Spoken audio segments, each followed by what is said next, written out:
Cher Bruno, je voudrais saluer la présence du député Alain Ramadier, de la première adjointe et conseillère départementale Séverine Maroun. Je voudrais vous dire, monsieur le sous-préfet, que je suis très honorée d'être en présence aujourd'hui de l'État pour, j'allais dire, une action commune sur ce site de Balagny.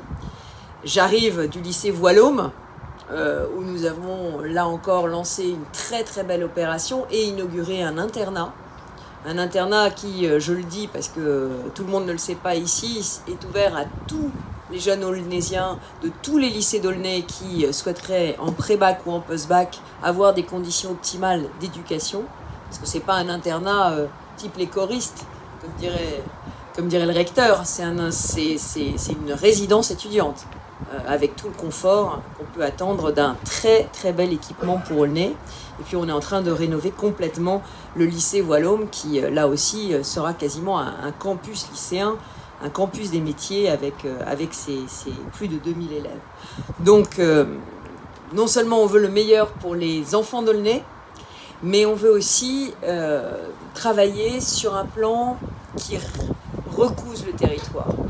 Et c'est vrai que depuis, moi j'ai fait toute ma campagne, j'ai été élue sur l'engagement de lutter contre les fractures territoriales, urbaines et sociales. Et ce plan de lutte contre les fractures, on est en train de le mettre en place. Ça s'appelle la Région solidaire. Et dans ce plan Région solidaire, il y a un plan pour les quartiers populaires. Alors c'est notre plan banlieue à nous. Alors on n'a pas toutes les armes de l'État, on n'a pas tous les moyens de l'État, monsieur le sous-préfet, mais on en a quand même quelques-uns. Et ce plan banlieue, ce plan quartier populaire, eh bien, il se fonde sur 3 piliers. Le premier, c'est la mixité sociale. La mixité sociale des quartiers. Cette mixité sociale qu'on a perdue dans certains quartiers de l'Île-de-France, où on a concentré des détresses sociales sur des détresses sociales, au risque de créer des ghettos qui enferment, des ghettos dans lesquels les enseignants ne veulent plus aller enseigner, les services publics ne veulent plus aller et dont on n'arrive plus à sortir. Et ces ghettos, vous les connaissez ici en Seine-Saint-Denis, à Aulnay. Et avec Bruno, nous faisons un énorme travail de construction de nouveaux quartiers pour pouvoir justement apporter des quartiers de mixité sociale dans lesquels la région, je vous le rappelle, refuse de financer les opérations s'il y a plus de 30% de logements très social par quartier. Parce que nous pensons que 30% c'est bien, il faut du logement social, il faut en construire davantage dans les villes qui n'en ont pas. Mais en revanche, il ne faut pas en avoir trop au même endroit, au risque de briser cette mixité sociale. La mixité sociale, c'est quoi? C'est l'esprit village. C'est le fait de pouvoir aller à l'école avec des enfants de la classe moyenne, des bons élèves. C'est de se rencontrer, de se retrouver, de se connaître, de vivre ensemble. Donc, mixité sociale. Deuxième sujet, la sécurité. Je le dis, parce que tout le monde a le droit de vivre en sécurité là où il habite. Et c'est très important. Et donc, nous avons mis en place un bouclier de sécurité. C'était ma deuxième visite à Aulnay. C'était le CSU d'Aulnay. Avec la vidéoprotection qui maintenant couvre la ville, mais pas que la vidéoprotection, en réalité une chaîne de la sécurité dont nous voulons renforcer tous les maillons. Moi je sécurise tous les lycées, on a fait 230 opérations de sécurisation dans les lycées.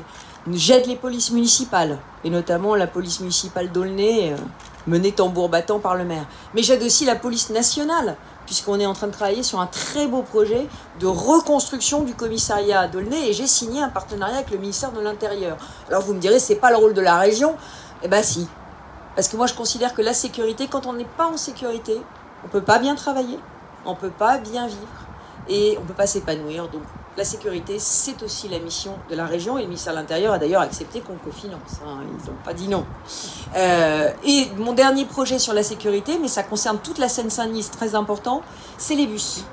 C'est les bus, parce que vous savez que alors, les bus, les métros, les trains, les RER, nous allons recruter, je vais financer 10 millions d'euros pour recruter 700 personnes de plus dans les RER, dans les trains, RERB, mais aussi dans les bus. Et c'est la première fois qu'il y aura des forces de sécurité dans les bus. Île-de-France Mobilité. Et ils seront là dès 5 h du matin, pour ceux qui se lèvent tôt et qui ont peur dans les bus de nuit, et jusqu'à 1 h du matin.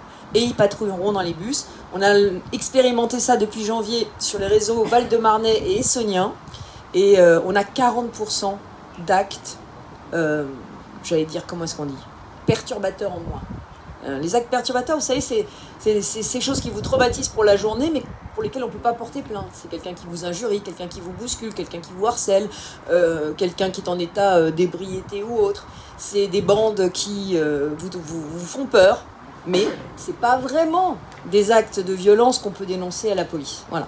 Et bien, tous ces actes-là, qui vous pourrissent la vie au quotidien, ces forces de sûreté qui ne sont pas armées, hein, qui sont là pour aider les polices municipales et la police nationale, eh bien, s'en serviront. Voilà, la sécurité.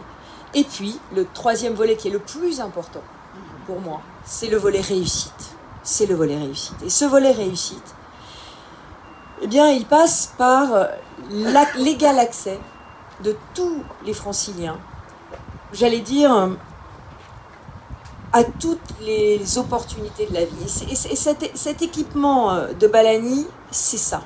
C'est un équipement pour la réussite. Parce que c'est un équipement qui va donner l'accès à la culture, parce que c'est un équipement qui va donner accès au sport, parce que c'est un équipement qui pourra recevoir les associations qui mettent un supplément d'âme et un supplément de réussite dans la vie des Aulnésiens. Bref, ces équipements de quartier sont structurants. Et nous, quand c'est dans un quartier populaire, on va faire encore plus beau. C'est ça notre philosophie. Parce qu'on a besoin de beau dans la banlieue. Et donc la région, eh bien, elle ne compte pas ses sous, hein, elle est à vos côtés. Elle est là pour travailler justement au désenclavement de tous les quartiers et à cet esprit village qu'on doit recréer dans tous les quartiers. Et c'est très intéressant ce que tu as dit, Bruno, moi j'ai bien retenu. Balani, on n'en parlait pas. Et bien c'est aussi pour ces quartiers qu'on veut s'engager. Typiquement, qu'est-ce qu'on fait traditionnellement? Bon, vous allez dire, il y a les quartiers pavillonnaires qui vivent bien, voilà, qu'on essaye de préserver d'ailleurs, et là encore de sauvegarder contre certaines opérations de densification qui les détruiraient alors qu'ils sont l'âme de l'Île-de-France. Il y a les quartiers pavillonnaires. Et puis il y a les quartiers difficiles. Alors là, on y va, on va mettre des moyens, enfin en tout cas on va dire qu'on en met. Et puis il y a les quartiers, les autres. Ceux dont on parle jamais. Et bien c'est ceux-là aussi qui nous intéressent. C'est dans ceux-là qu'il n'y a plus de librairie, c'est dans ceux-là que les cinémas de quartier ferment, c'est dans ceux-là qu'il n'y a plus de marché, de proximité. Et donc nous, eh bien, on est là pour refaire de la vie, du sport, de la culture, pour que chacun, des espaces verts, pour que chacun ait à proximité de chez lui la même qualité de vie qu'en centre-ville. Voilà. Alors votre projet, vous l'avez compris, il est complètement dans les priorités de la région. Il est complètement dans les priorités parce que c'est un équipement écologique, c'est un équipement culturel. J'ai oublié de vous dire que sur la culture, nous avons augmenté de 12% le budget de la culture. Alors on m'a dit, mais elle est folle, Valérie Pécresse, il faut faire de la culture, on a besoin de transport, on a besoin de plein de choses. Est-ce qu'on a vraiment besoin de culture? Est-ce que c'est le rôle de la région de faire de la culture? Mais bien évidemment. Ce qui fait le ciment de l'Île-de-France, de la société française, c'est la culture. C'est d'avoir accès à l'immense champ de réflexion, de formation, de rêve que peut être la culture.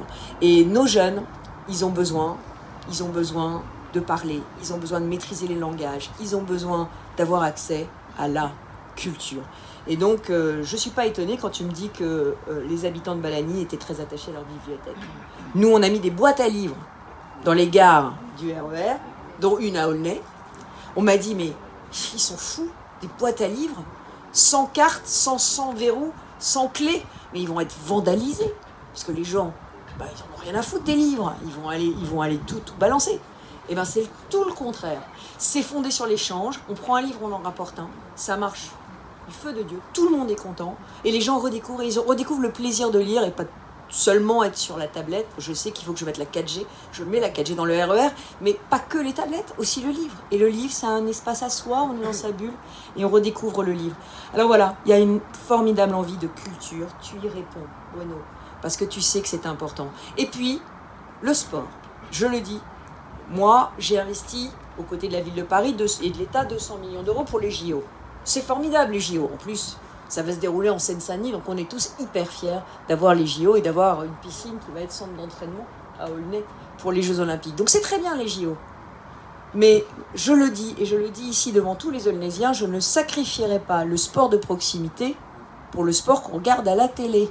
Donc oui, on va mettre 200 millions d'euros pour faire un beau site JO et des belles infrastructures olympiques, mais ça ne m'empêchera pas de faire des équipements sportifs de proximité. Parce que nous sommes le département, ici en Seine-Saint-Denis, le plus jeune de France, et nous sommes le département le plus carencé en équipements sportifs. Et nos jeunes ont le droit de faire du sport. Et quand je dis nos jeunes, c'est pas que nos jeunes. Parce que moi, je défends une région sportive pour tous et à tous les âges de la vie. Je ne vous raconterai pas ma vie, mais j'ai eu 3 enfants et j'ai fait de la politique. Il y a eu un moment où j'ai abandonné le sport. Et aujourd'hui, j'ai repris le sport sous la pression amicale d'un certain nombre de mes amis. Il y a une dizaine d'années maintenant, je ne peux plus concevoir ma vie sans le sport. Et dans une région aussi sportive, enfin aussi stressante que la nôtre, la pratique sportive, elle doit être offerte à tous et tout au long de la vie. Parce que pour bien vieillir, il faut aussi maintenir une activité sportive. Donc cette question de la place du sport, elle est tout aussi cruciale pour moi que la culture. Le sport et la culture, c'est les 2 jambes sur lesquelles le bien vivre de la région doit avancer. Donc on va travailler là-dessus. On a financé, pour vous donner un ordre de grandeur, sous la précédente mandature, il finançait 20 équipements sportifs par an. Nous, en 2 ans, on en a financé plus de 200 équipements sportifs. Voilà. Et on va continuer. Voilà. Et voilà, je crois que ce que je voulais vous dire, c'est que avec Bruno, on ne fait pas de la politique politicienne dans la gestion de notre territoire. On fait une vraie politique sociale et une vraie politique, j'allais dire, humaniste. Parce que ce qu'on veut, c'est vous apporter des solutions dans votre vie quotidienne. Ce qu'on veut, c'est vous prouver qu'en réalité, on peut faire mieux quand on a envie, quand on a la volonté. Alors, vous avez un bulldozer à Aulnay, voilà. Mais les entreprises sont contentes parce que du coup, ça leur donne du travail. Vous avez un bulldozer, mais vous avez aussi, je pense, une présidente de région qui veut bâtir, qui veut construire et qui veut vous faire réussir tous, partout sur le territoire de l'Île-de-France. Merci.